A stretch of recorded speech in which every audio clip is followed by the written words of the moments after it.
Students, welcome back again to our chapter final accounts. So last lecture we completed two problems. Now today we are going to study with problem number third. Come to textbook page number 290, question number third. From the following trial balance of Rima Enterprises, you are required to prepare trading account, profit and loss account for year end 31st March 2018 and balance sheet as on that date. So same we have to first prepare trading and profit and loss account and after that balance sheet.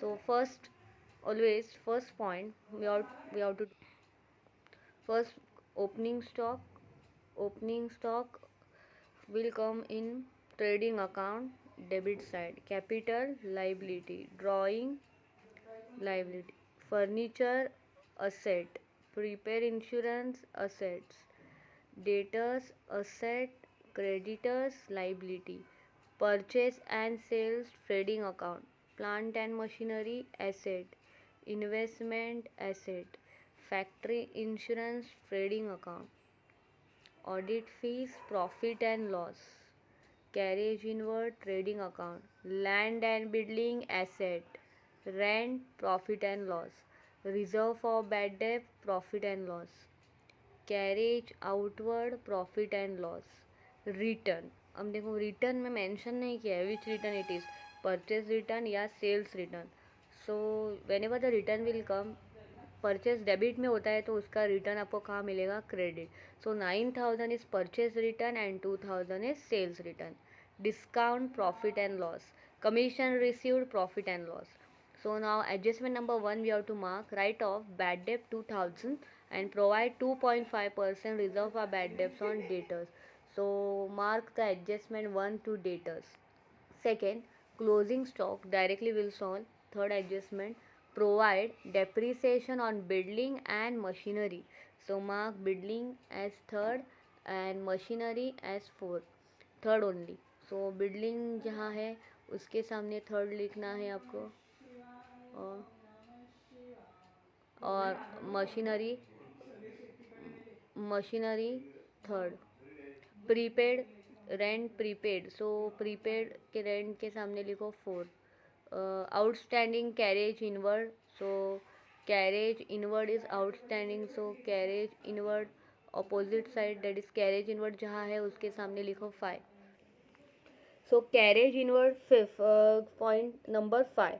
सो यहाँ पे हमारी adjustment सब mark हो गई है. अब हम start करेंगे अपना final account. First point always हमेशा क्या लिखना है, ट्रेडिंग अकाउंट के डेबिट साइड में to opening stock, right the amount opening stock 45,200. उसके बाद आता है टू परचेज, परचेज में से माइनस होगा परचेज रिटर्न. सो रिटर्न मैंने पहले ही बोला परचेज डेबिट में होता है, उसका रिटर्न आपको मिलेगा क्वेश्चन में क्रेडिट साइड. सो रिटर्न हम क्रेडिट में लिखेंगे 9,000. सो purchase minus purchase return, so answer आया 48,000. अब हम उसमें वैसे ही सेल्स में से सेल्स रिटर्न माइनस करेंगे. Sales is there in question always credit side and sales return will get in debit side. तो डेबिट, सो बाय सेल्स 1,20,000 और सेल्स रिटर्न डेबिट में से लो, less sales return 2,000. So answer will get 1,18,000. Opening है, purchase है, फिर next is factory insurance 26,000. अब carriage inward पे एडजस्टमेंट या आउटस्टैंडिंग, तो क्यों कैरेज इनवर्ड लिखेंगे 1,800 एड आउटस्टैंडिंग 1,200 प्लस करके 3,000.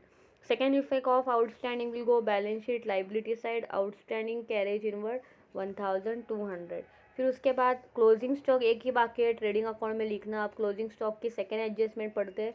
Closing stock cost is 46,000 and market value 40,000. अब इन दोनों में से whichever is lower that we have to write. So सबसे कम क्या है 46,000 और 40,000. सो trading account credit side by closing stock 40,000. और उसका सेकेंड इफेक्ट हम कहाँ डालेंगे, जब बैलेंस शीट सॉल्व करेंगे एकदम लास्ट में एसेट्स में क्लोजिंग स्टॉक 40,000. सो यहाँ पे अपना क्रेडिट की टोटल इज 1,58,000. डेबिट की टोटल करो, डेबिट की टोटल माइनस करके आपको जो आंसर मिलेगा उसको हम नाम देंगे ग्रॉस प्रॉफिट. सो डेबिट में आएगा to gross profit carry down 35,800. अब क्रेडिट में उसको ब्रॉड डाउन करो by gross profit brought down 35,800. So trading account debit to gross profit carry down and trading account credit by gross profit brought down 35,800. अब हमारा GP हो गया है। अब हम प्रॉफिट एंड लॉस स्टार्ट करेंगे। जो भी पॉइंट्स प्रॉफिट एंड लॉस में आने वाले वो पॉइंट्स एक एक लिखते जाएंगे। जैसे क्वेश्चन में से फैक्ट्री इंश्योरेंस तो ट्रेडिंग में हमने लिख दिया बिकॉज वो फैक्ट्री का पॉइंट था।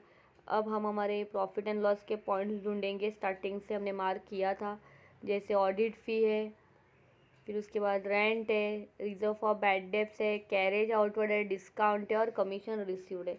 तो लिखते हैं एक एक पॉइंट। पहला लिखो ऑडिट फ़ी 21,000। रेंट लिखेंगे, रेंट पे एडजस्टमेंट है, प्रीपेड माइनस करो 3560, आउटर में लो आंसर 3560। और दूसरा इफेक्ट कहा जाएगा balance sheet asset side, prepaid rent 3560। उसके बाद रेंट के बाद नेक्स्ट पॉइंट कैरेज आउटवर्ड लिख देते हैं जो एज इट इज़ क्वेश्चन में से आएगा 8360। डिस्काउंट भी लिख दो प्रॉफिट एंड लॉस के डेबिट में 7, डिस्काउंट 1000।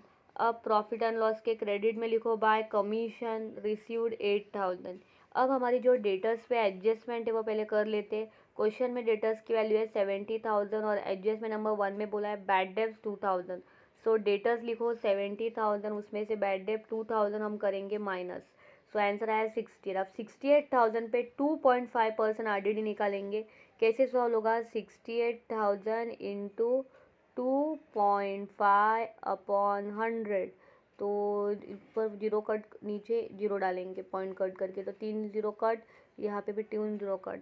अब 68 को अगर हम 25 से मल्टीप्लाई करेंगे तो आपको आंसर मिलेगा 1700। तो आरडीडी 68,000 में से 1700 माइनस करो, तो आंसर मिलेगा 66,300। अब हम इसका इफेक्ट देंगे प्रॉफिट एंड लॉस अकाउंट में।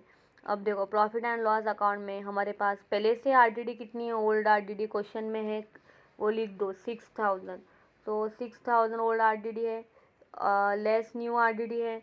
अब जैसे नॉर्मल फॉर्मेट क्या होता है अपना, बैड डेब्ट प्लस फर्दर बैड डेब्ट plus new RDD minus old RDD. Bad debts question में है क्या? क्वेश्चन में अगर बैड डेब्ट्स होगा तो नहीं है। फर्दर हमारा आया है, फर्दर कितना है 2000। न्यू आरडीडी हमने सॉल्व किया, कितना है 1700। और ओल्ड आरडीडी क्वेश्चन में वो कितना है 6000।